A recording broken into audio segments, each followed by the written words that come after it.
dari 143,98 juta jiwa. Artinya jumlah penduduk miskin Indonesia saat ini 50,31%. Bapak Menteri Keuangan, tentu ini bukan kondisi yang baik-baik saja. Baik, terima kasih. Saudara Rike. Baik, terima kasih. Assalamualaikum warahmatullahi wabarakatuh. Salam sejahtera untuk kita semua. Om Swastiastu, Namo Buddhaya, salam kebajikan, rahayu. Yang saya hormati Wakil Ketua DPR RI Profesor Sufmi Dasko, Ibu Sari dan Bapak Saan Mustafa. Yang kami hormati pimpinan Komisi 8, Komisi 9 dan Komisi 11. Yang kami hormati Menteri Bappenas Republik Indonesia, Menteri Keuangan, Menteri Sosial, kemudian Menteri Kesehatan dan BPS Republik Indonesia. Terima kasih untuk kesempatannya. Saya tidak ada di komisi terkait, tapi saya diundang. Terima kasih karena sekarang di Komisi 13. Tentu soal sistem jaminan sosial nasional adalah soal HAM warga negara yang dimandatkan juga dalam peraturan di nasional kita maupun dalam peraturan internasional.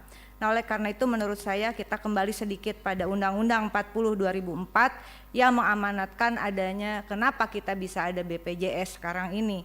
Undang-undang tentang SJSN ada prinsipnya 7, Undang-Undang kegotong royongan, kemudian prinsip nirlaba, keterbukaan, kehati-hatian, akuntabilitas, portabilitas, dan kepesertaan wajib.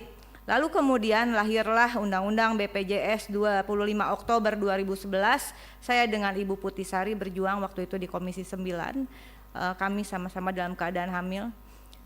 Disahkan di paripurna DPR pada tanggal 25 Oktober 2011 dengan Undang-Undang nomor 24 tahun 2011. Undang-undang ini lahir tidak dengan mudah, Bapak Ibu yang kami hormati. Undang-undang ini bertahun-tahun kami perjuangkan. Dan kemudian lahirlah PP nomor 75 tahun 2021 tentang pelaksanaan program PBI Jaminan Kesehatan dengan sasaran utamanya fakir miskin, masyarakat tidak mampu, kelompok rentan yang ditetapkan oleh pemerintah.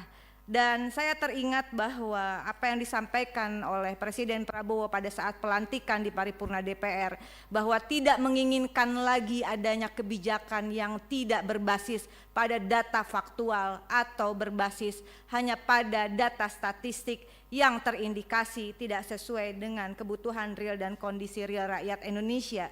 Bapak Ibu yang kami hormati, tadi dikatakan peserta PBI yang ditanggung oleh APBN 96,5 juta sekian begitu, dan kemudian tadi disampaikan oleh Pak Dolfi, pimpinan dari Komisi 11, sebetulnya ada 146 juta yang telah diputuskan penerima PBI dengan anggaran 58,9 triliun. Pertanyaan pertama saya adalah kenapa masih harus ada, tadi dari fraksi PKB mengatakan kenapa harus ada yang masih dibebankan pada APBD?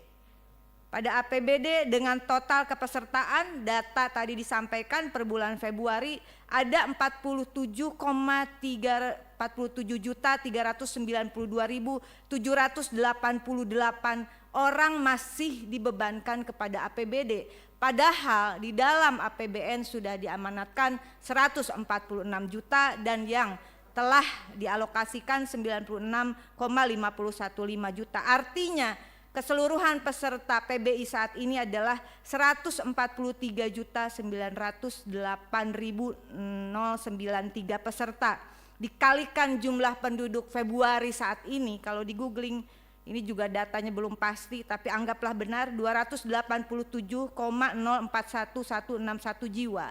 Artinya dengan prinsip yang tadi sasaran utama penerima bantuan iuran, dari 143,98 juta jiwa, artinya jumlah penduduk miskin Indonesia saat ini 50,31%. Bapak Menteri Keuangan, tentu ini bukan kondisi yang baik-baik saja.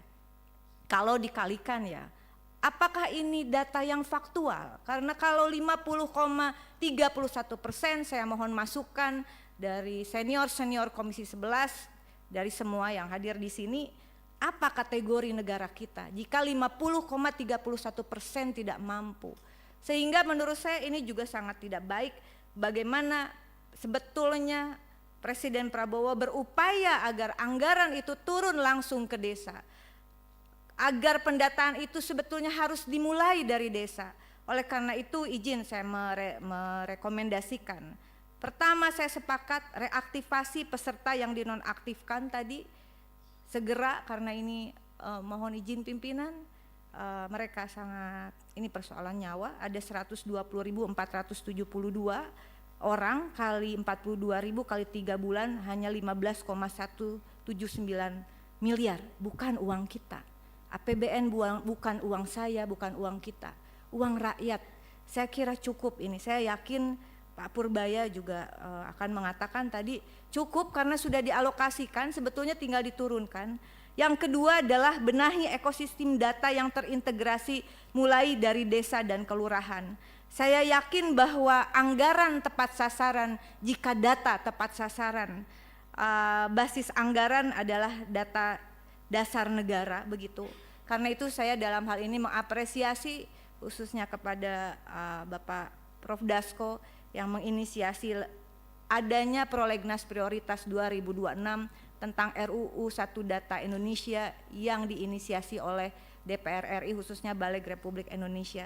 Demikian pimpinan, sekali lagi mohon dukungannya kita untuk membenahi data negara, karena kita percaya bahwa di balik angka dalam data negara ada nasib dan nyawa jutaan rakyat yang dipertaruhkan.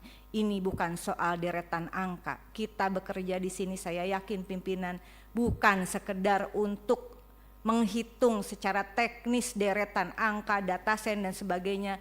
Keberhasilan kita bukan apa yang ditayangkan dalam PowerPoint, tapi keberhasilan kita ketika kita sejalan dengan Presiden Prabowo bahwa anggaran itu harus berbasis pada data agar pembangunan programnya semua terukur, terarah dan tepat sasaran, termasuk bagi peserta penerima bantuan iuran.